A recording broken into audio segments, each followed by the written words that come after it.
Kieron, this is the first time I've spoken to you in a while where you've not been collecting a medal. How's the off-season been for you? Yeah, it's been a well-needed off-season. A really busy season on the field and off the field. I managed to get a little bit of time away with the family to try and relax a little bit. But the nature of this job is you never quite get away from it. So I've been fielding a lot of phone calls, a lot of messages behind the scenes. But it was good to get away, get a little bit of sun, recharge the batteries, and get ready to look forward to next season. And it's a very busy season ahead next year with the launch of our newly granted academy. What's the process like that been like? Yeah, it is really busy at the moment. A lot of things going on behind the scenes. Obviously, we're gearing up to enter the Elite Academy this year, and that's the full academy system. So playing against the likes of St Helens, Wigan, Leeds Rhinos, which is a really exciting challenge for us and something for the players to look forward to. There's lots of work going on behind the scenes, so we're pretty much there with a confirmed squad, which are going to look to start training towards the back end of November. Building up around that with our staff as well. So we've got some full-time staff coming on board, some part-time staff coming up there to make sure that the infrastructure we've got around it is really good in terms of not just facilities, but what we can provide and help with that pathway, as well as doing that as well. Underneath that, obviously we're dropping down to the lower level, so our scholarships kicking into full gear as well. We're hopefully that'll start training again at the latest in December with an under 15s and under 16s getting on board. So some really exciting times, some real foundations being built for the future. A lot of hard work's starting to come to the fore as well. And what will the club be doing for these young athletes beyond just rugby?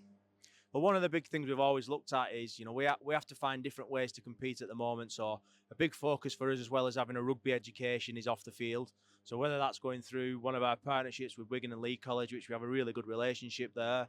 If you want to do the sports side of it, if you want to do some GCSEs, if you need to do them, if you want to do A levels. Also, we've got on the other side of it, over the Wigan campus, lots of players involved in manual type jobs, so apprenticeships, looking at electrical engineering, bricklaying.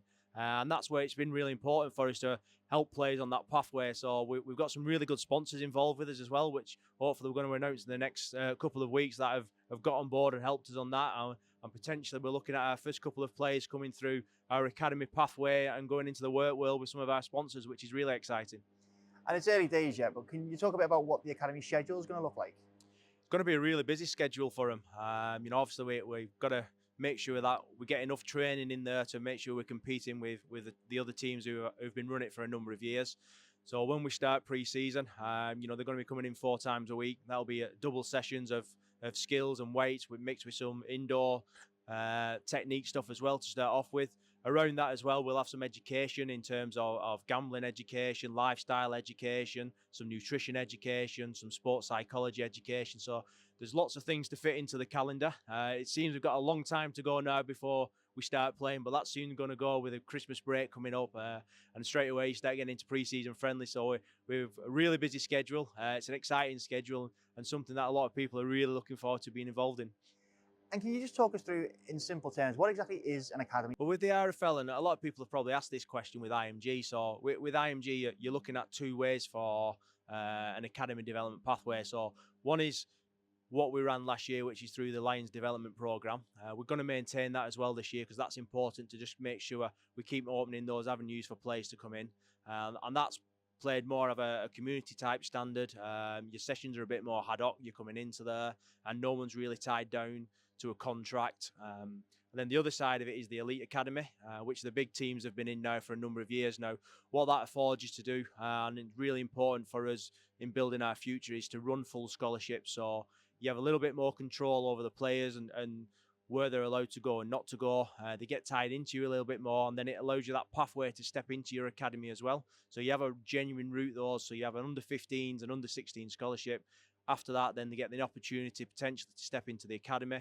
From the academy, we ran our reserves pretty successful last year. We've still got that up and going. And then ultimately, we want people to go through to our first team. So as a club, there's loads of benefits. There's lots of work still to be done behind the scenes. There's lots of catch up to do. It's not going to be an overnight fix.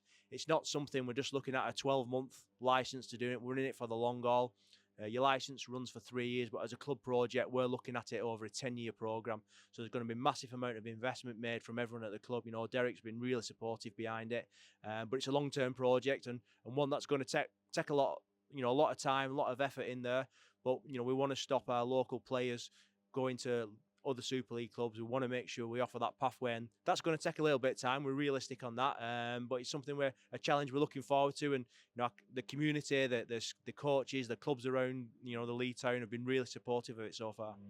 And you touched on it there. It is going to be a massive investment from the club, but there is a very unique way, or two unique ways that the club have enabled memberships to get involved with funding this program. Can you tell us a bit about that? I think it's been an awesome incentive, to play your small part in helping, the next development of the next player. Potentially having an involvement in a player who starts in our under-15s, and maybe in 4 or 5 years that player might be making a debut on this field behind us.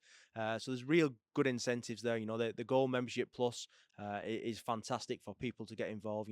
A donation that's ring fenced on top of what you normally play, and that goes straight to the academy. All these, the more money base that we can get in around thing, it helps us to bridge that gap, get there a little bit quicker than what we thought.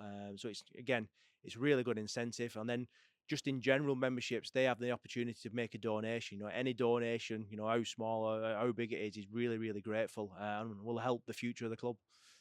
And how important is that sort of coming together of the town to help with that funding? I think that's part of having that academy. We've had a fantastic product through the first team on the field for the last couple of years. Some really highlights, Challenge Cup, getting the playoffs last year. And that's brought the town, it's brought the fans into the club. But what we really want to build is a whole club, a whole family. That's what we talk about at League. We want everyone involved. So if we can get people involved at a junior, a younger age, with parents, with families, families have got businesses. If we can get everyone involved in supporting what we're trying to do, and helping us get in there, and then that will help us sustain the success on the field. We want to be a powerhouse of rugby league. That's where we want to be. We don't want to be a team that's mid-table, and that's same for every team we've got. Whether that's the scholarships, the academy, the women's team, the reserves, the first team. We want to be challenging for titles and winning things because we want to be successful, and that's the mentality that we're getting bred into. Us as staff, as players coming into the club. So it's really, really important. And the town are brilliant, and everyone knows if you get a successful team in this town, people are going to turn up and support us. And and they've shown that this year. It's been fantastic. And obviously, a massive part of your role has been working with that women's team who've now made it to Super League. How have they all looked at during the off season? Has there been much engagement with them and planning going ahead for next season?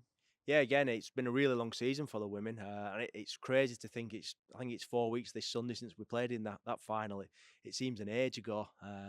Pretty much straight away the week after it, and I went away on holiday and had a little bit of relaxing time, and a lot of the girls did, and it was a really long season for them, so it's been really exciting. Again, now moving into Super League, there's different challenges within that. We've got to look around our training schedule. We've probably got to train a little bit more, facilities wise, all those different things. When you step up a division, what's minimum standards all goes up. So we're working behind the scenes to get that in. We've got some trials coming up in a couple of weeks. An open trials. They were very successful for us last year. I think it's one of those, you never know who might just turn up, from rugby union, from netball. They're the gems we're really looking at. So someone who's really athletic, who may not have played the sport before, but you just might see something in him. So that's the exciting bit of the trials for me. Then we have to put our squad together. Our pre-season this year will start a lot earlier than it's done in before. Like generally, we've probably only really got going after Christmas, but this year we're going to start again towards the back end of November. We'll gradually build into it. Be a bit more intensity in what we do, and on something we're really looking forward to. And I know a lot of the girls are really excited about the prospect of playing in Super League and playing against the big teams. There's some really excellent talent in Women's Super League. You saw the final with York and St Helens, and to pit ourselves against them is something we're all looking forward to. And have you set any targets for your first season in Super League? Well, I think it's pretty simple for everyone who first gets promotion is that your first goal is to make sure you stay in Super League. That ultimately is what we're looking for. But we don't want to just finish second off bottom, because if you just miss that, then you're at the bottom. So again, internally we'll set some targets for us. We've got some really tough games coming up. We've got a little bit of travelling to do around the country as well, which is good and exciting and gets the group together. So ultimately, yes, we want to stay up, and like anything, once you stay up in Super League, you can start to build behind the scenes with the girls. It's pretty similar to what we've done with the male side of things. We have to build up a scholarship. We have to build up an under-19s and an academy, and build that infrastructure up and give girls within the town an opportunity to play for Lee Leopards. It's not just about the lads and the male sides of it. We want that opportunity for the females as well, which is really important. And again, the club's been superb in backing us in that, and we look forward to see what the future can bring for us. So we're in our third year now as Leopards, or going into our third year as Leopards. In that first year as Leopards, we brought in the women's team. In the second year last year, we brought in a reserve team, and now we're starting with an academy. That is very aggressive, very quick growth. But how important is that for a town like League, which is very much a rugby league town? It's obviously missed all of those aspects for such a long time. How important is it that their showpiece club has all of those different teams available? Massively important. You don't want to provide as many opportunities for as many people as you can, and I think not just for the town, but for rugby league in general. So if you look previously to that, in the Lancashire or Greater Manchester area, really there was only three routes in as a junior into rugby. Now we're providing more. Obviously Salford have jumped on board as well. They're in there, so we're providing more opportunities. We're predominantly a town that is working class.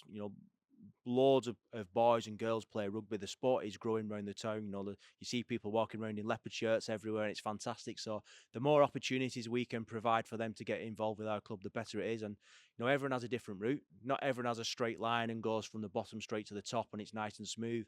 Some people veer away, some people come at different levels. So that's one of the important things as a club is we've not just got the elite side of things you can get into. You can go through the college network, you can come through the Lions development days, you can come through reserves, you can come through university, you can come from a rugby union background, you can come from no background at all with rugby, and we provide an opportunity at every level to get in and give you a chance to succeed. And for this town, it's massive. It is a rugby town, and everyone knows that. And the if we can provide that next generation and be the inspiration for them to, not all just be rugby players. Some might be coaches, some might be administrators, some might be fans, some might be sponsors. It's a whole, broad spectrum of a rugby club that you're providing opportunities, and we're more than happy to try and provide that, and give an opportunity for everyone to get involved.